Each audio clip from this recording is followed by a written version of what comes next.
in South America. 천연약제인 키닌에는 비교적 값도 싸고 효과도 좋아 오래도록 대표적인 말라리아 약으로 쓰였다. 하지만 맛이 쓰고 부작용이 심해 환자들을 고통스럽게 했다. 오래 복용할 경우 부작용으로 죽는 사람도 있었다. 1940년대 2차 세계대전의 와중에 키닌의 수급이 어려워지자 사람들은 대말라리아전 방향을 바꾸기 시작했다. 사람이 약을 먹는 대신 매개체인 모기를 없애 말라리아를 퇴치하기로 한 것이다. 가장 각광을 받은 건 DDT라는 살충제였다. DDT는 강력한 살충력으로 말라리아 모기를 급속히 사라지게 만들었다. 그러나 곧 인체와 환경에 치명적인 문제를 일으키기 시작했다. 대안으로 합성 항말라리아제가 개발됐다. 클로로퀴닌은 40년간 말라리아 약으로 사용되었고 그 후에는 아르테미신인이 뒤를 이었다. 하지만 그동안 말라리아도 진화를 거듭했다. The parasite is clever and there are already beginning to be signs of resistance to the artemisinins, and that's emerged in Cambodia, in a place called Pai Lin in the west of Cambodia, and that is very worrying for everybody because if that parasite that was resistant there spread to Africa, we would have another very major problem, as happened when we got resistance to chloroquine.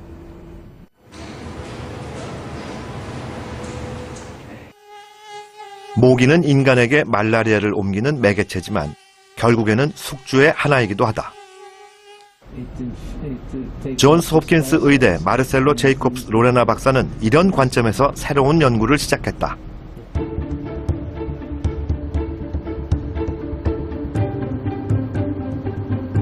플라스모디움은 진화를 거듭하는 기생충이다. 그래서 합성 약제로 말라리아를 완벽히 극복한다는 건 불가능하다고 그는 생각했다. 연구팀은 얼마 전 플라스모디움을 죽이는 유전자 변형 박테리아를 만들어내는데 성공했다. 로레나 박사팀은 말라리아 모기의 장에 사는 박테리아를 찾아냈다. 그리고 이 박테리아에 모기의 체내에서 기생충의 성장을 막는 박테리아를 주입했다. 기생충으로 기생충을 제압하는 EEJ 전술인 셈이다. They produce small proteins that are secreted from the bacteria and either kill the parasite or interfere with its life cycle in the gut of the mosquito. So this we have achieved, and then the second part is to devise ways to spread the bacteria in the field. And here we've made an important recent discovery. We found a bacterium that can cross a midgut, populate the ovary, and being laid with the eggs when the female lays the egg. 의학자들이 더 잘 듣는 말라리아 약을 연구하는 동안 진화 생물학자들은 전혀 새로운 시각의 접근이 필요하다고 이야기한다. 그들은 인간과 말라리아의 대결이 끝없는 진화 경쟁이라는 사실을 강조한다. When we think only in terms of making a weapon to control the organism, then the organism evolves in response to that attempt so that it's resistant to that weapon. But if instead we think of intervening in a way that favors the mild organisms, then the organism will still respond, but it will respond in the direction we want it to go. It will respond by becoming more mild rather than responding by being more resistant to our kinds of efforts.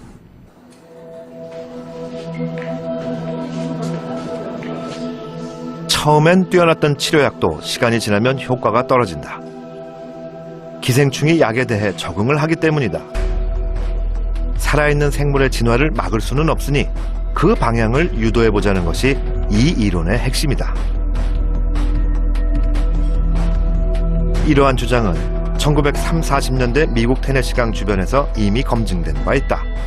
테네시강에 댐을 건설한 후 주변에 늪지가 많아지자 인근 지역의 말라리아 환자가 급격하게 늘어났다. 테네시 계곡개발청은 곤란한 지경에 빠졌다. 경제공황 타개책으로 건설된 댐을 말라리아 때문에 부술 수는 없었던 것이다. 그들은 연구 끝에 해결책을 찾아냈다. 댐 주변 지역의 모든 집에 강제로 모기장을 치고 방역을 수시로 실시하는 것이었다. 사람들은 모기장을 갖고 말라리아를 퇴치할 수 있겠느냐고 비웃었다. 그러나 결과는 놀라웠다. 1, 2년 만에 이 지역에서 말라리아가 거의 사라진 것이다. The sad part of this story is that here we had a solution that was demonstrated to be effective, but by the time it was published, people had already moved to other ways of intervening to try to control malaria. They already invested in this, and they've never come back. The argument that I've been making about making the organism evolve to mildness, probably the one long-term solution that will work effectively. It's the one evolutionary solution that I think we'll eventually move towards, because we'll be so frustrated with the continual arms races and having to continually be generating so many anti-malarial compounds and continually having malaria pushing back as soon as we relax our efforts or as soon as it evolves resistance to our efforts. So I think that that's going to be the main effect, the most effective intervention. 군비 경쟁을 지향하고 평화를 모색하는 것은 국가와 국가 사이에서만 필요한 일은 아니다. 기생충과의 진화 전쟁은 인류의 역사 이래 지금까지 계속되어 왔지만 체스판 위를 달리는 말들처럼 둘 간의 거리는 언제나 비슷하다. 정답은 바로 화해와 공존이다. 또 다른 방향에서 인류는 지금 기생충에게 화해의 손을 내밀고 있다.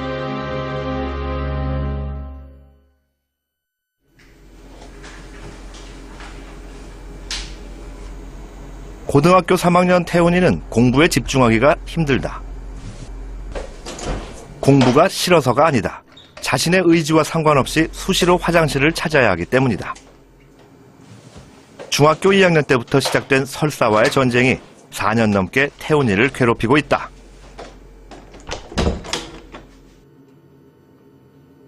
중2 8월 달부터 해가지고 중3 올라갈 때는 살이 갑자기 한 5, 6kg가 빠지더라고요. 그러니까 그때 굉장히 심했어요. 설사를 너무 많이 해가지고. 보통 조금 먹었다 하면은 화장실을 한 아침에만 해도 3번, 4번 화장실에서 거의 반나절을 보내는 댁이에요. 그래서 보면은 설사니까 중2 이후로부터는 변다운 변을 본 적이 없어요. 거의 설사, 그리고 시험 기간 같은데 예민할 때 공부를 좀 많이 한다 이러면 거의 화장실에서 살아요.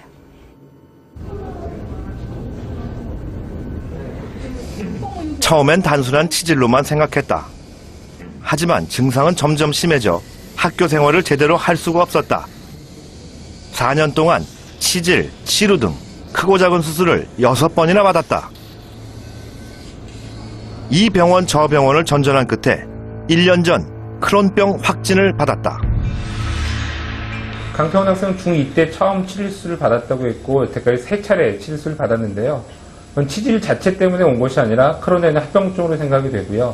현재 검사한 것도 보면 말단 대장까지 아주 활동성 궤양들이 산재되어 있습니다. 그리고 항문 쪽 주변으로도 수술받았던 흉터나 염증이 아주 많이 남아 있고요. 지금은 아주 활동성으로 심한 염증이 있는 그로 인해서 궤양과 부종이 동반된 상태입니다. 대부분의 크론병 환자들처럼 태훈이도 이 약 저 약을 숱하게 먹은 끝에 크론병 판정을 받았다. 하지만 크론병은 현재까지 별다른 특효약이 없는 난치병으로 알려져 있다. 좌절한 태훈이에게 뜻밖의 소식이 들려왔다.